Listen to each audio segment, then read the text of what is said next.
আজিও ব্যৰ্থ বাঘটো পিঞ্জৰাবদ্ধ কৰাত সমগ্ৰ দিনটো বাঘ বিচাৰি অভিযান চলিছে ধিঙৰ ৮ গাঁৱত।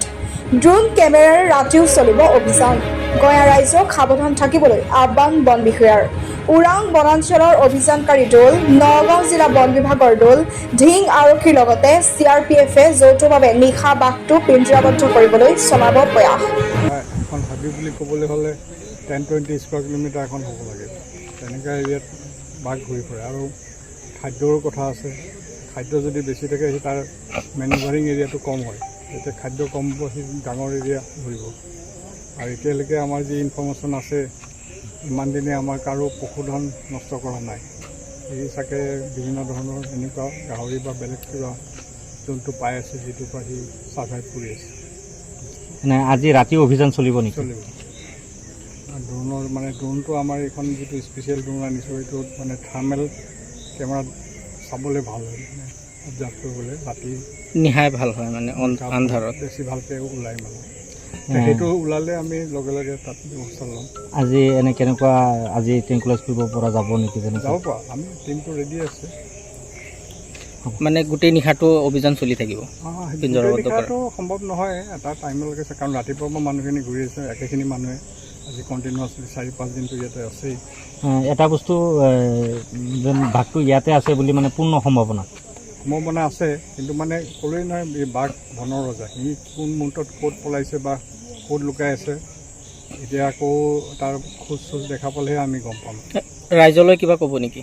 ৰাইজক আহ্বান, তেওঁলোকে বাঘ থকা এলেকাত ইয়াতে বুলি নহয় যি এলেকাত ওলাই আছে বা ওলাব পাৰে সেই ৰাইজ ঘৰৰ ভিতৰত থাকি শৃংখলাবদ্ধভাৱে থাকিব লাগে, কাৰণ আমাৰ ৰাইজৰ জীৱন বহুত মূল্যৱান।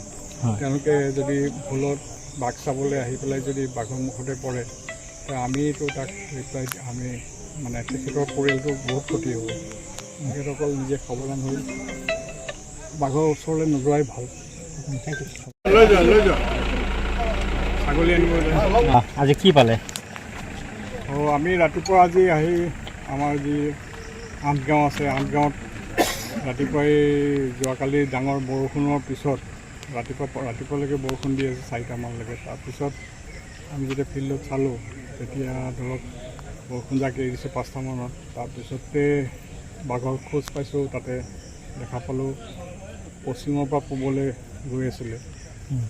তো সেইটো ফ'ল' কৰি আমি সেই নামঘৰৰ কিনাৰেদি আকৌ সেইটো ৰাস্তা সোমাই গ'লোঁ। তাত গৈ পেলাই দেখোঁ বাঘটো প্ৰথমতে পূবলৈ যাব খুজি আকৌ ঘূৰি আহিলে, ঘূৰি আহি এই কাঠনিখনতে সোমাই আছে।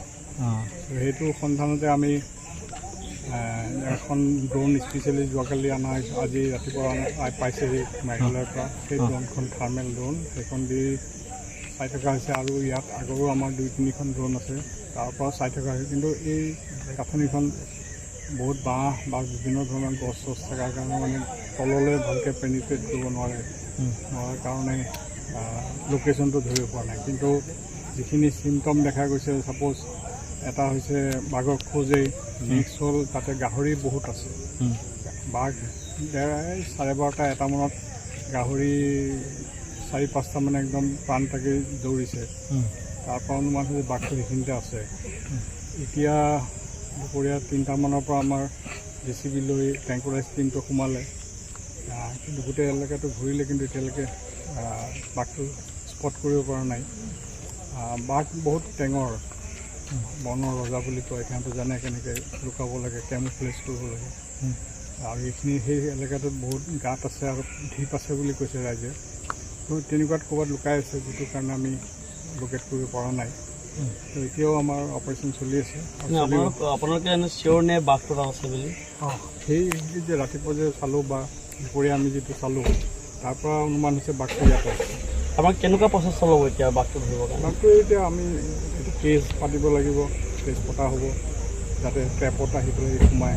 তাৰপিছতে ট্ৰেংকুলাইজ কৰা হ'ব আৰু বিভিন্ন ধৰণৰ এতিয়া আপোনালোকে দেখিছে আমাৰ ফিল্ডত যাওঁতে অলপ ফটকাও পঠাইছেহি, ভয় খাই ইয়াৰ পৰা ওলাই যাব পাৰে। JCB শব্দ হৈছে, সেইখিনিৰ পৰা সি আঁতৰি যাব পাৰে। কিন্তু বিভিন্ন বেলেগ জেগাত থাকিব, সেই তাৰ পৰা আমি কেপচাৰ কৰিব লাগিব। আৰু যিখিনি আমাৰ অনুমান হৈছে বাঘটো বয়সস্থ বুলি অনুমান কৰা হৈছে, তো সেইকাৰণে সি খাব নোৱাৰাৰ কিছুমান কাৰণত জংঘলৰ মাজত থাকিব নোৱাৰি ওলাই আহে, প্ৰাকৃতিক কাৰণত, সেইটো নেচাৰেল প্ৰচেছ আৰু। ত'